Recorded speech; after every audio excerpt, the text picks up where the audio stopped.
Now, sedentary farming, as opposed to permitting shifting cultivation today, almost all agriculture can be described as the sedentary agriculture or settled agriculture. मतलब कि ये जो सारी primitive आत्मनिर्वाह कृषि के अंतर्गत जो क्रियाएं आती हैं उसको सेटल्ड एग्रीकल्चर यानी एक जगह पर स्थिर कृषि बोलते हैं. The sedentary agriculture characterized by the various method of crop cultivation from the same plots of land. इसमें यह बहुत सारी क्रियाएं जो सेम पीस ऑफ लैंड यानी छोटे प्लॉट्स के ऊपर बहुत सारी कृषि क्रियाएं की जाती हैं. The method of crop rotation, fallow land mix farming, livestock farming and mechanisations, intensive and extensive agriculture. इसमें जो है बहुत सारी जैसे फसलों को बदल कर बोना, पशुपालन और उसके बाद आत्मनिर्वाह कृषि, प्रारंभिक कृषि, ये सारी क्रियाएं की जाती हैं. इसमें plantation agriculture, track farming are the feature of sedentary. ये सभी जो विशेषताएं हैं वो सेडेंटरी क्रॉप्स की है. यानी जैसे गति करना नहीं होता, जैसे एक जगह से दूसरी जगह पर जाना, उसको बोलते हैं सेडेंटरी एग्रीकल्चर. ये भी शिफ्टिंग एग्रीकल्चर की तरह ही होती है. Today most of the world food supply depend on sedentary agriculture. आज जो है संसार के काफ़ी देश जो है सेडेंटरी एग्रीकल्चर पर डिपेंड करते हैं. Now truck farming, refrigerator, vans etcetera. Trucks are commercial vehicle used for carrying goods from manufacturing center to market in urban area.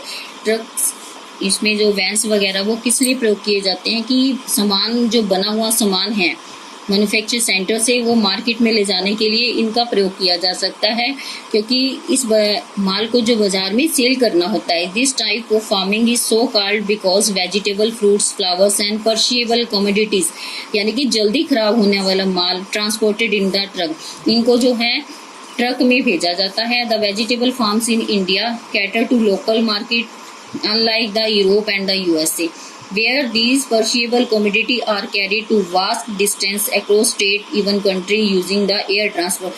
अगर ये बहुत ही जल्दी खराब होने वाला सामान है तो उसको एक देश से दूसरे देश में भेजने के लिए जो एयर ट्रांसपोर्ट का प्रयोग किया जाता है, यानी कि वायु सेना या वायु जैसे हवाई जहाज आदि का प्रयोग किया जाता है.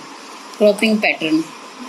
Crops grow in A reason during particular season constitute the cropping pattern. In India, food crops has been cultivated for at least 500 years, while earlier there are only two cropping season. यानी कि दो season होते हैं, रबी और खरीफ. Use new quick growing hybrid seed and irrigation have made the third cropping season.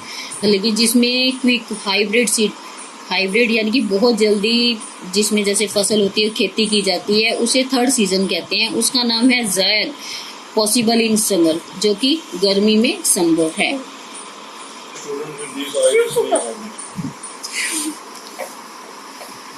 Kharif. It is called the monsoon cropping season. It begins with the onset of monsoon in June and continue with September when the crops are harvested. Major crops of the season are rice, maize, jawar, bajra, cotton, oilseed like sesames and the groundnuts and pulses like the moong, urad, etc. Some of the most important rice growing state: Assam, West Bengal, coastal region, Odisha, Andhra Pradesh, Tamil Nadu, Kerala, Maharashtra, Punjab and Haryana, as well as the Konkan coast grow kharif crops. In recent year, paddy has also been cultivated under irrigation. Punjab and Haryana, while Assam and Bengal, Odisha have introduced 3 crops in a year. These crops are aman and boro. इसमें क्या बताया गया है, खरीफ की फसल monsoon के प्रारंभ में लगाई जाती है, जैसे जून और जुलाई के मंथ में लगाई जाती है. फसलें सितंबर, अक्टूबर, नवंबर में काट ली जाती हैं. मतलब कि ये हैं खरीफ की महत्वपूर्ण फसलें जो हैं चावल, ज्वार, बाजरा, मूंगफली, जूट, अरहर, उड़द, कपास, सोयाबीन, ज्वार जो है मक्का, गन्ना इत्यादि. और चावल की खेती मुख्य रूप से असम, पश्चिम बंगाल, तमिलनाडु, केरल, महाराष्ट्र, उत्तर प्रदेश, कोंकण के तटीय भागों और बिहार में की जाती है. मतलब कि पिछले कुछ वर्षों में जो है सिंचाई सुविधाएं, उन्नत किस्म के बीज और उर्वरकों के प्रयोग से जो है चावल पंजाब और हरियाणा की महत्वपूर्ण फसल बन गई है. असम, पश्चिम बंगाल, उड़ीसा में धान की 3 फसलें आस, अमन और बोरो बोई जाती हैं.